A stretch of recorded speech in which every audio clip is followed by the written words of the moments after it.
Ilahi anta maksudi wa ridhaka matlubi a'tini mahabbatak wa ma'rifatak. Bismillahirrahmanirrahim.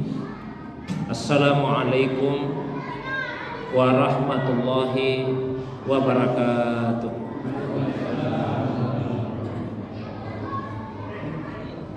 Alhamdulillahilladzi ansala sakinata fi qulubil mu'minin liyasdadu imanan ma'a imanihim walillahi junudus samawati wal ard wa kana Allahu aliman hakima wa sallallahu ala sayyidina Muhammadin allazi arsalahu ilan nasi basyiran wa nazira wa ala ali Muhammadin wa sahbihi wa sallama tasliman katsira amma ba'du.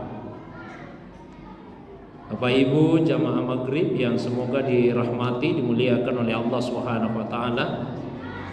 Alhamdulillah, malam ini malam Sabtu tanggal 16 Sya'ban tahun 1446 Hijriah kembali kita dihadirkan, dipertemukan oleh Allah Subhanahu wa taala dalam majlis yang semoga dimuliakan ini untuk melanjutkan kembali kajian kita membaca satu kitab dalam ilmu tasawuf, yaitu kitab Qawaidut Tasawuf yang ditulis oleh Al-Arifu Billah Asy-Syaikh Sarruh Qaddasallahu sirrahu.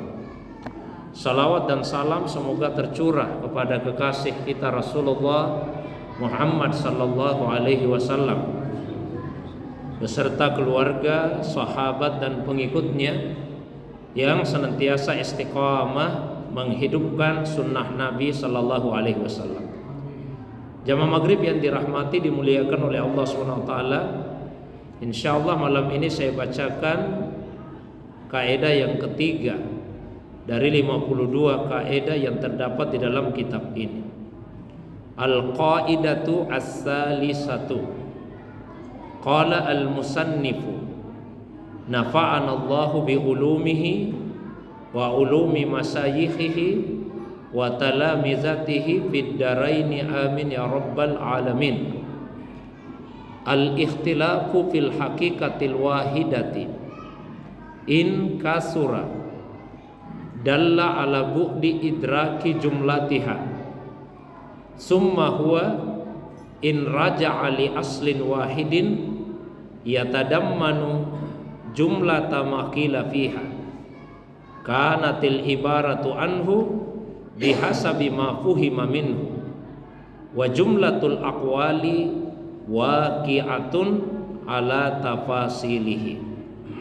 Kaidah yang ketiga, penulis kitab ini yaitu Syekh Sarruh rahimahullahu ta'ala, semoga Allah memberikan kepada kita manfaat melalui ilmunya, ilmu dari para masyayikh dan murid-muridnya di dunia dan di akhirat. Beliau berkata, al-ikhtilafu fil haqiqatil wahidah, perbedaan dalam menjelaskan satu hakikat, in kasura dalla ala bu'di idraki jumlatiha, jika perbedaan itu banyak maka menunjukkan jauhnya untuk mencakup secara keseluruhan makna yang terdapat dalam hakikat itu.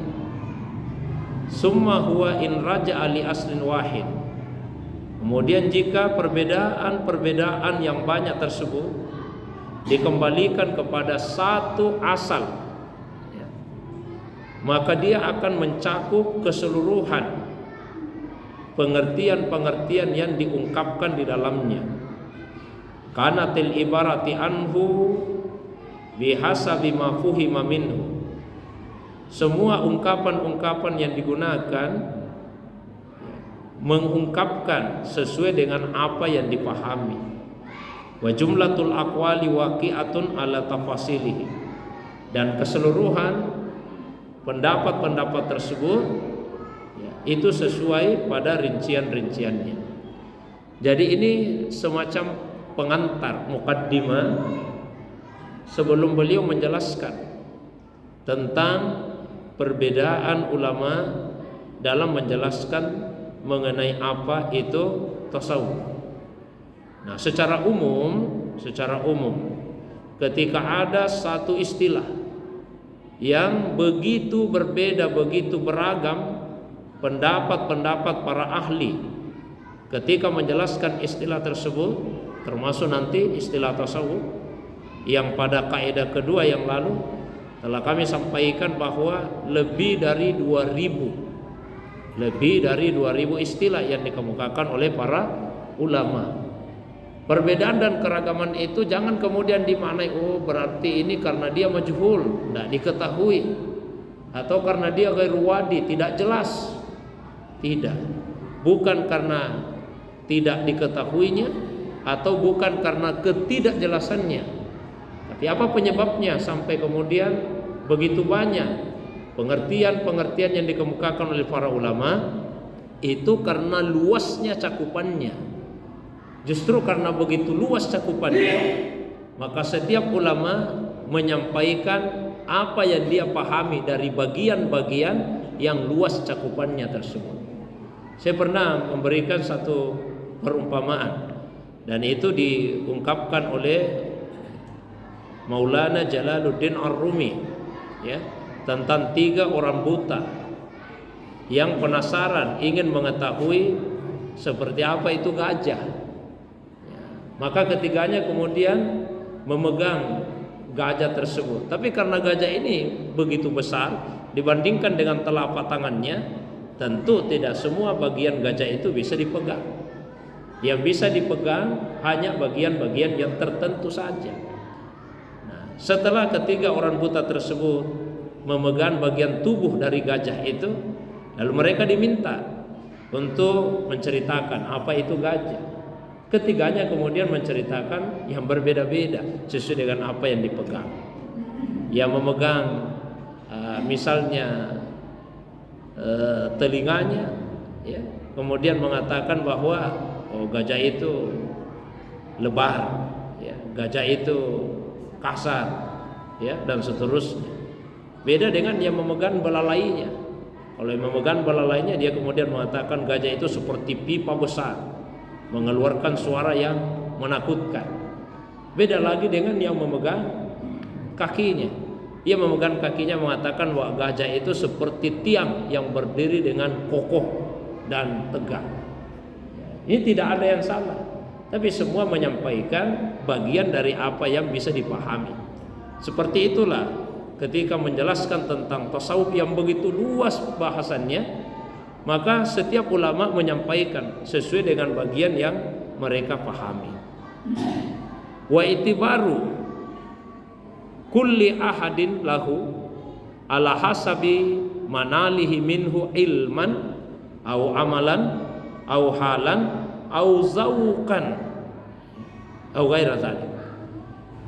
Setiap ungkapan yang dikemukakan oleh para ulama tersebut itu sesuai dengan apa yang mereka peroleh dalam empat hal, dari segi ilmu, dari segi amal, dari segi hal atau keadaan, dan dari segi zauq. Akan ditambahkan au ghairi zalik, kemudian yang selain itu. Maksudnya apa? Ilmu atau pengetahuan para ulama tentang apa itu tasawuf kan berbeda-beda, akan bertingkat-tingkat. Maka semua akan mengungkapkan sesuai dengan pengetahuan yang mereka miliki. Selain ilmu juga amal, karena tasawuf itu bukan sekedar ilmu, tapi yang lebih utama tasawuf itu adalah amal.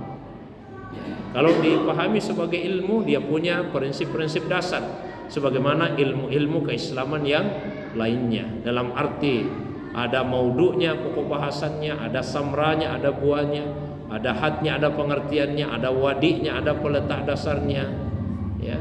Kemudian ada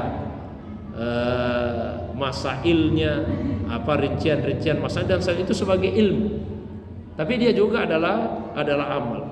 Maka tasawuf bukan sekedar diceramahkan, didiskusikan, diseminarkan, tapi yang lebih utama adalah diamalkan dalam kehidupan keseharian. Itu terwujud dalam akhlak. Kalau Syekh Yusuf Al-Makassari Tajul Khalwati Pada Sallahu Sirra dalam kitab Subdatul Asrar, beliau menyatakan bahwa tasawuf itu adalah akhlak, dan tidak ada tasawuf bagi orang yang tidak berakhlak. Jadi seberapa besar bagian dari akhlak yang baik yang dimiliki oleh seseorang, maka sebegitu besar pula lah bagian dari tasawuf itu yang telah dia peroleh. Nah, ketika tasawuf dikaji sebagai ilmu, itu pun tujuannya untuk diamalkan, bukan sekedar untuk diketahui saja, tapi bagaimana supaya pengetahuan itu wujud di dalam amalan-amalan. Man amila bima alima aurasahullahu malam ya'lam. Barang siapa yang mengamalkan apa yang sudah dia tahu, maka Allah akan mewariskan kepadanya ilmu yang belum dia ketahui sebelumnya. Karena ilmu kan dua macam. Ada ilmu muktasab atau ilmu kasbi, ilmu yang diperoleh melalui belajar, melalui usaha. Kita baca kitab dapat ilmu, dengar ceramah dapat ilmu, itu ilmu kasbi. Tapi ada ilmu yang sifatnya ilmu wahbi, ilmu pemberian langsung dari Allah, disebut juga dengan ilmu laduni. Dan itu sudah disyaratkan sejak wahyu pertama yang Allah turunkan. Iqra wa rabbukal akram alladzi 'allama bil qalam. Baca dan Tuhanmu yang paling pemurah, yang paling mulia, Dia telah mengajar dengan perantaraan kalam. Berarti ini ilmu yang diperoleh dengan usaha, karena dengan perantaraan kalam. Allamal insana malam ya'lam. Dia yang mengajarkan kepada manusia apa yang belum dia ketahui. Oh, mengajarkan secara langsung. Jadi ilmu itu dua macam. Nah, kalau ilmu yang pertama tadi, ilmu kasbi, diperoleh dengan belajar, baca kitab, dengar ceramah, maka ilmu yang merupakan pemberian langsung dari Allah, syaratnya itu adalah takwa. Wattaqullaha wa yu'allimukumullah. Bertakwalah kepada Allah, niscaya Allah sendiri yang akan mengajarkan ilmu kepada kalian. Oleh karena itulah yang paling luas ilmunya, paling dalam dan paling banyak itu Rasulullah SAW. Mengapa demikian? Karena beliau orang yang paling bertakwa kepada Allah SWT.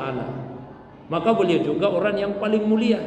Karena inna akramakum indallahi atqakum. Yang paling mulia di antara kalian adalah yang bertakwa kepada Allah. Nah, selain perbedaan karena ilmu, amal juga karena hal.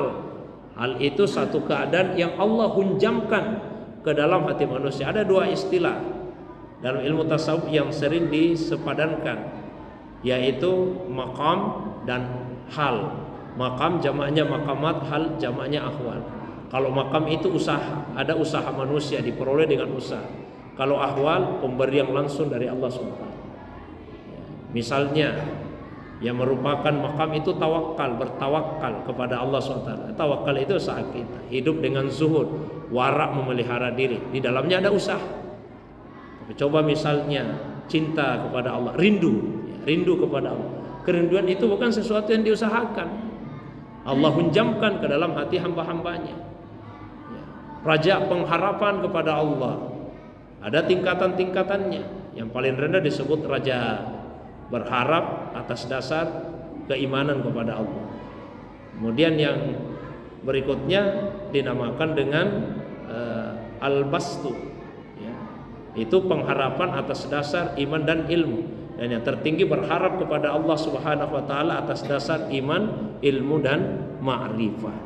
Begitu juga dengan takut kepada Allah SWT. Lalu yang berikutnya selain ilmu, amal dan hal, juga zauq, rasa. Karena ilmu ini adalah ilmu rasa, bukan sekedar ilmu otak, ilmu akal, pengetahuan, tapi dia adalah ilmu tentang rasa. Seperti misalnya cinta kepada Allah. Apakah kecintaan kita kepada Allah itu sama semua derajatnya? Pasti berbeda-beda, Pak. Maka ketika mendefinisikan tentang apa itu tasawuf, sesuai dengan besarnya kecintaan yang ada di dalam hatinya itu. Meskipun sama-sama, sebagai seorang muslim, di dalam hati kita ada rasa cinta kepada Allah, ada rasa cinta kepada Rasul, tapi kecintaan itu pasti bertingkat-tingkat. Misalnya cinta kepada Nabi SAW. Suatu waktu sahabat Umar bin Khattab datang menemui Nabi, lalu menyampaikan kepada beliau, Rasulullah, demi Allah, tidak ada orang yang saya cintai melebihi cintaku kepadamu, kecuali cinta pada diriku. Jadi hanya cinta pada diriku yang mengalahkan cintaku kepadamu ya Rasulullah. Apa kata Nabi? Kalau begitu Umar, belum. Sampai saya pun lebih kamu cintai dibandingkan cintamu kepada dirimu. Maka kata Umar, kalau begitu ya Rasulullah, mulai sekarang tidak ada yang saya cintai melebihi cintaku kepadamu, termasuk cinta pada diriku sendiri. Jadi itu artinya cintanya Umar bin Khattab sebelum menemui Rasul dengan setelah menemui Rasul berubah, berbeda. Ada peningkatan. Cinta itu juga bertingkat. Ini zauq, masalah rasa dan hal-hal yang lainnya. Nah, setelah itu baru Syekh Saruq masuk secara spesifik kepada keragaman dalam tasawuf itu. Beliau berkata, wal ikhtilafu fit tasawuf min zalika. Begitu juga lah ketika menemukan perbedaan dalam tasawuf, itu disebabkan karena luasnya cakupannya. Famin samma al-haqa al-hafiz Abu Nuaim rahimahullah bi ghalibi ahli hilyatihi inda tahliyatihi kulli syahsin qaulan min aqwalihim yunasibu halahu qailan wa qila inna tasawufa kaza. Sehingga Imam Al-Hafiz Abu Nuaim Al-Asfahani, beliau penulis kitab Hilyatul Auliya wa Tabaqatul Asfiya, kitab lebih dari 10 jilid, ada yang 10 jilid sampai 12 jilid. Isinya biografi 200 ulama-ulama wali-wali Allah SWT, 200-an. Dimulai dari Rasulullah SAW, kemudian sahabat, lalu generasi setelahnya. Jadi biografi 200-an. Kalau kita ingin mengenal wali-wali Allah SWT dari masa Rasul sampai beberapa generasi setelahnya, bacalah kitab itu, kitab Hilyatul Auliya. Beliau lahir tahun 336 Hijriah, wafat tahun 430 Hijriah. Nah, di dalam kitab itu setiap beliau sudah menyebut satu orang ulama, kemudian perkataan-perkataannya yang sesuai dengan keadaan mereka. Lalu beliau ikutkan dengan, oh berarti tasawuf itu seperti ini. Jadi ada ungkapan-ungkapan, tidak harus dalam bentuk memberi pengertian, tapi ada ungkapan-ungkapan hikmah yang dikemukakan oleh para ulama tersebut, dan itu beragam, berbeda-beda. Nah, itulah yang beliau maksud. Fa asy'ara anna man lahu nasibun min sidqit tawajjuh lahu nasibun min at-tasawuf. Tapi ini menunjukkan bahwa, saya sampaikan yang lalu, sekalipun ada 2000-an pengertian tasawuf, menurut Syekh Saruq itu bisa dikembalikan pada satu pengertian, dua kata saja. Apa itu? Sidqut tawajjuh, jujur menghadap kepada Allah SWT. Sekalipun lebih 2000-an perkataan-perkataan ulama tentang tasawuf, tapi semuanya itu bisa dikembalikan pada dua kata tadi, jujur menghadap kepada Allah. Tidak hanya ikhlas tapi juga jujur. Kalau kita ikhlas berarti beribadah tanpa mengharapkan pujian manusia dan mengharapkan penghargaan orang. Tapi kalau kita jujur dalam menghadap kepada Allah, itu artinya kita tidak terpesona dengan amal kita sendiri. Ada orang pas salat, dia tidak mengharapkan pujian orang, tapi sayangnya dia terpesona dengan amalnya sendiri. Selesai salat tiba-tiba dia merasa, saya memang hebat, tidak bisa saya digoda setan. Khusyuk sekali saya dalam salat, tidak seperti yang dia ujub. Dia tidak mengharapkan pujian orang, tapi dia ujub, terpesona dengan amalnya. Maka tasawuf itu intinya adalah sidqut tawajjuh, jujur menghadap kepada Allah Subhanahu wa ta'ala. Maka orang yang jujur derajatnya tinggi di sisi Allah Subhanahu wa ta'ala. Fa ulaika ma'al ladzina an'ama Allahu minan nabiyyin was-siddiqin was-syuhada lebih duluan disebut daripada orang yang mati syahid. Bersama dengan para nabi, siddiqin yang jujur, selalu membela kebenaran, jujur pada dirinya sendiri termasuk mati syahid, dan mereka yang gemar beramal saleh. Wa anna tasawufa kulli ahadin sidqu tawajjuhi fafham. Maka tasawuf tiap-tiap orang itu adalah sesuai dengan kadar kejujurannya dalam beribadah kepada Allah SWT, maka pahamilah itu. Itu kaidah yang ketiga. Saya kira pendek saja Pak pengantarnya, karena tidak sama kalau habis subuh panjang waktunya. Ini maghrib agak sempit, saya ingin berikan waktu yang lapang. Kalau ada yang ingin didiskusikan, saya persilakan. Wa ilallahi turja'ul umur. Wassalamualaikum warahmatullahi wabarakatuh.